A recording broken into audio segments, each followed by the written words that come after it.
Hello friends, আজ আমি আপনাদেরকে দেখাবো এঁচোড় কালিয়ার রেসিপি। এই রেসিপিটা কিন্তু বাঙালিদের খুব পছন্দের একটা রেসিপি। চলুন শুরু করা যাক।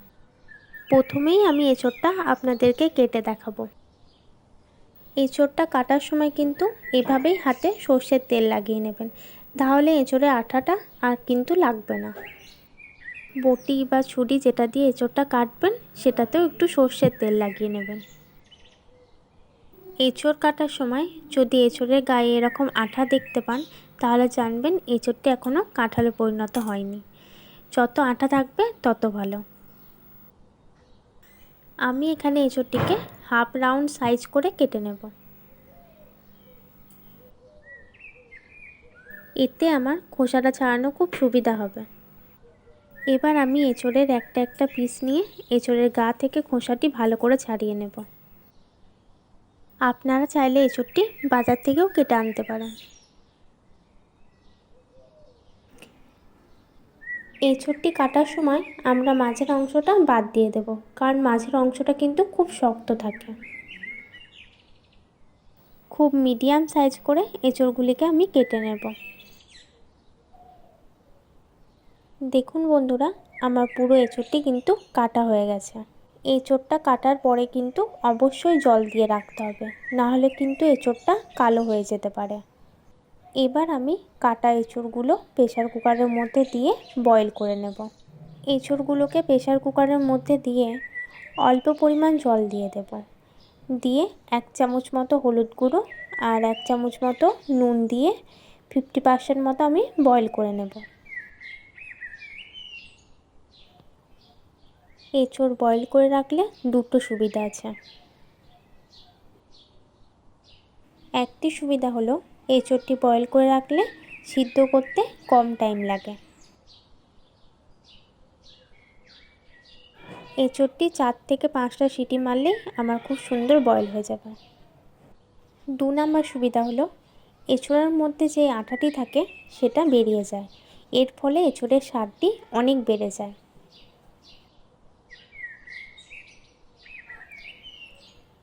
দেখুন বন্ধুরা, এঁচোড়টি আমার খুব সুন্দর বয়েল হয়ে গেছে। এবার আমি গ্যাসের ওপর কড়াই বসিয়ে কড়াইটি আমার গরম হয়ে এলে আমি পরিমাণ মতো সর্ষের তেল দিয়ে দেব। এবার ওই তেলের মধ্যেই আমি 1 চামচ নুন আর হলুদ গুঁড়ো দিয়ে দেব। এবার আমি ওই তেলের মধ্যেই আগে থেকে কেটে রাখা আলুগুলো দিয়ে দেব।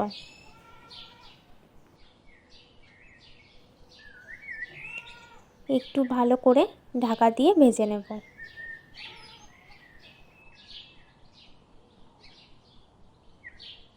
দেখুন বন্ধুরা, আলুগুলো আমার ভাজা হয়ে গেছে। এবার আমি আলুগুলো একটি জায়গায় তুলে নেব।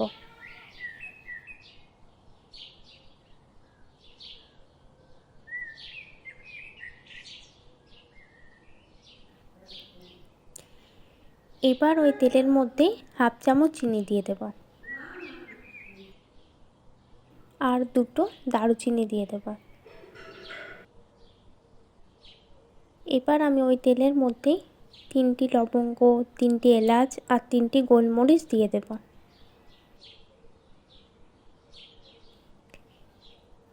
এবার আমি তেলের মধ্যে 1 চামচ মতো গোটা জিরে আর দুটো শুকনো লঙ্কা দিয়ে দেব।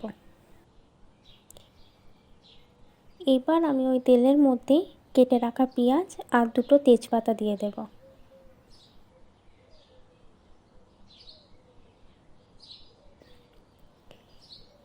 এবার পেঁয়াজটা একটু নাড়াচাড়া করে বাদামি বাদামি করে ভেজে নেব।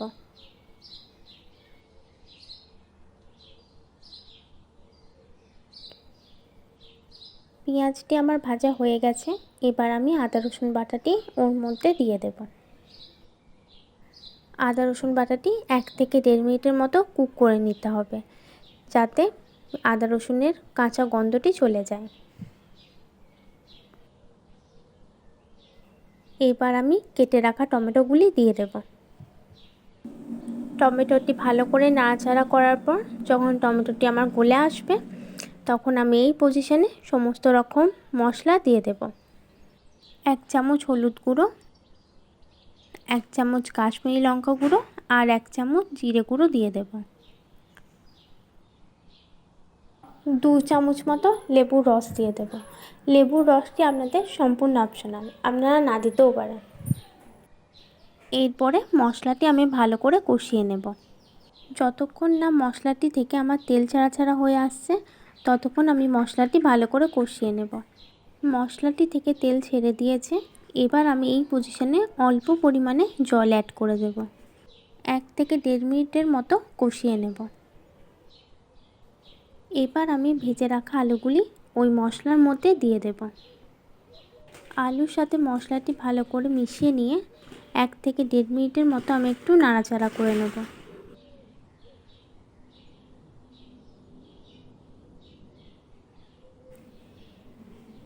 দেখুন আলুগুলি কষা হয়ে গেছে। এবার আমি সিদ্ধ করে রাখা এঁচোড়গুলি ওই মশলার মধ্যে দিয়ে দেব।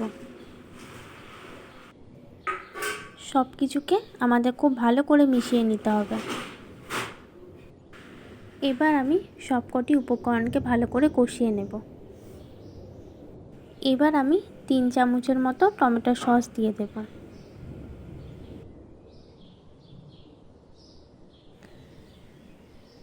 এখন কিন্তু আমি জল দেব না, আরও 2 মিনিট ভালো করে কষিয়ে নেব।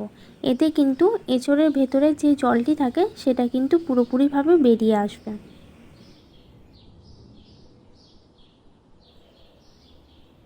এবার আমি পরিমাণ মতো জল দিয়ে দেব, কিন্তু এখানে আমি খুব একটা বেশি পরিমাণে কিন্তু জল দেব না।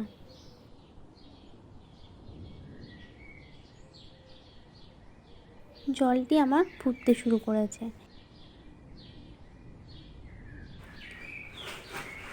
সবশেষে 1 চা চামচ গাওয়া ঘি দিয়ে দেব।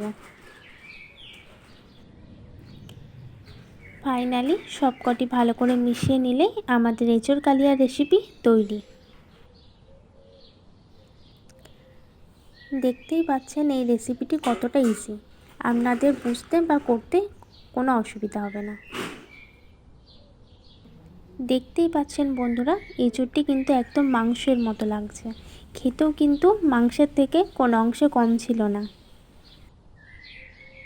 আশা করি আপনাদের এই রেসিপিটা খুব ভালো লেগেছে, তাই অবশ্যই কমেন্টে জানাতে কিন্তু ভুলবেন না। আমাদের চ্যানেলটি ভালো লাগলে লাইক, কমেন্ট, সাবস্ক্রাইব করে পাশে থাকবেন।